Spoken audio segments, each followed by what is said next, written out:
No idea. Well, I don't think like there's no American food I hadn't like tasted before. Because like yeah, I haven't really tasted anything really American yet. So. Yeah, like burger, hot dog. And fries. American food, maybe steak. Okay, pizza. Hamburgers, French fries. I may Yeah. in general all unless pulled pork. Bacon.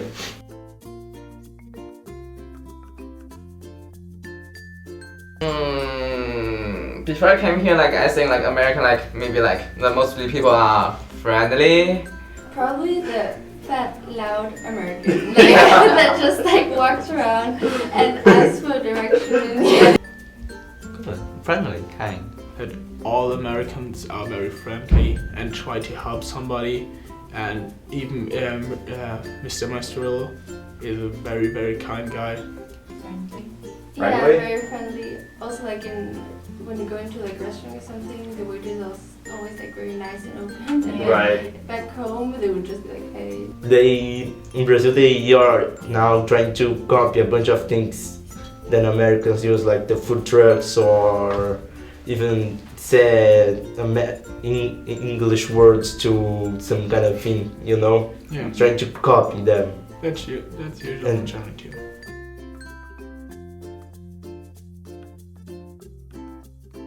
Yeah, it's difficult. Some of it. Yeah. Last year I'm difficult, but now it's okay.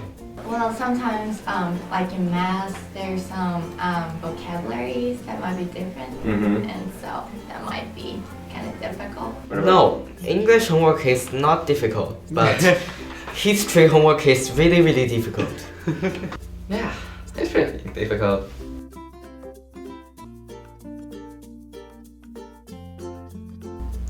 We hang out. Sleep.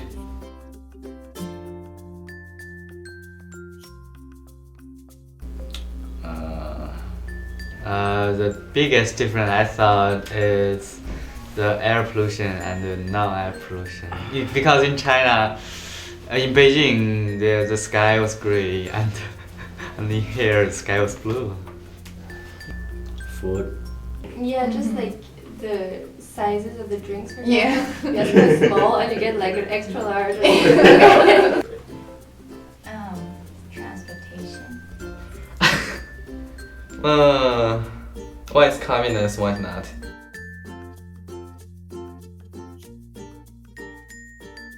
Game of Thrones, Breaking Bad, or Suits. Yeah, more girls. Really? Like Game of Thrones again. Big Bang Theory. Mother Family.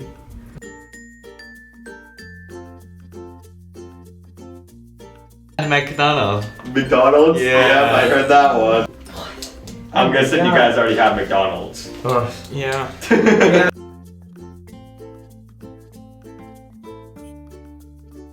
You know, we talk about him a lot in China, and to us, he's just like a funny person, like you know, something like someone like a big fat cartoon character. Oh, he's pretty cool.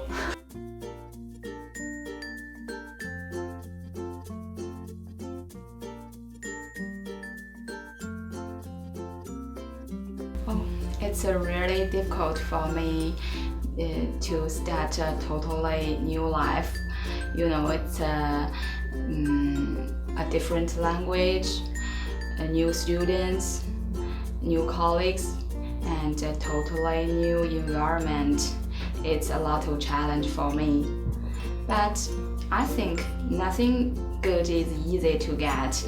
And I also think I'm lucky to have so many people. They are kind, they are helpful to me. I think I'm getting better and better day by day during the transition period.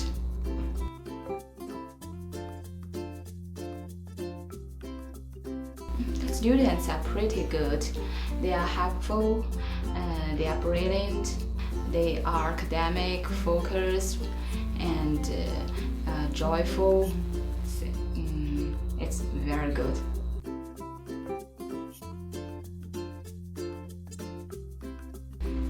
When I first come here, my first impression is the good environment. People here do care much about protecting the environment. The sky is blue, the river is very clean, and the air is fresh. It's a very good environment.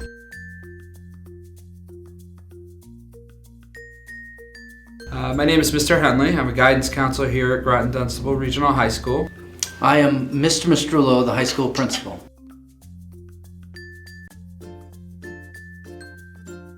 Because I actually grew up in a foreign country.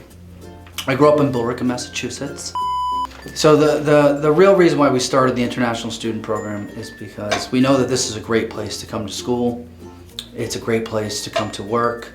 And we can really list 50 attributes that make this school really great.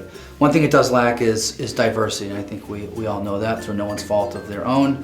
And so we thought this would be a great opportunity to allow kids from all over the world to come to our school. And it would add some diversity to our classrooms, a world perspective to our classroom discussions. And so overall, it's just been a great experience. So adding some diversity to the school and allowing kids from all over the world to experience Groton Dunstable Regional High School.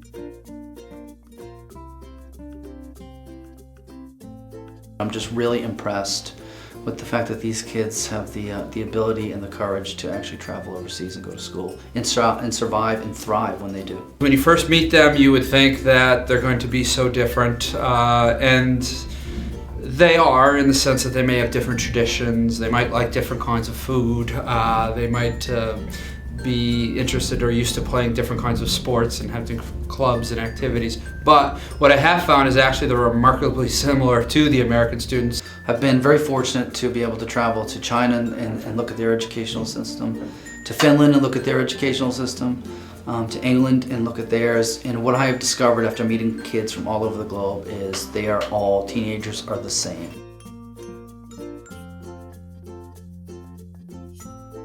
We had a young man from China who applied, and his language skills, he didn't have a great SLEP score, which is an English test that they must complete. So we had a Skype interview, and unfortunately I decided after doing the interview that his language skills were just not up to par yet, and so he was denied application to our school.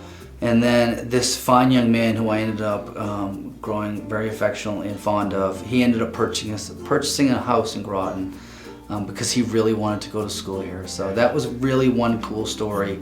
A student was denied, then he just said, you know what, I'm going to buy a house. We have one of our international students who's here right now, and I won't sell you out, but who it is. But basically, we came around and we had a big meeting with Mr. Mastrullo and the administrators, and so they were all explaining like who they were, where they came from, and we went through the whole room, and he looked Mr. Mastrullo right in the face and told him that he was from North Korea. And Mr. Mastrullo didn't really think that it was accurate, but he was afraid to offend him. So Mr. Mastrullo kind of nodded and said, and so I had to actually go back a minute later and correct him so that he knew that wasn't the case.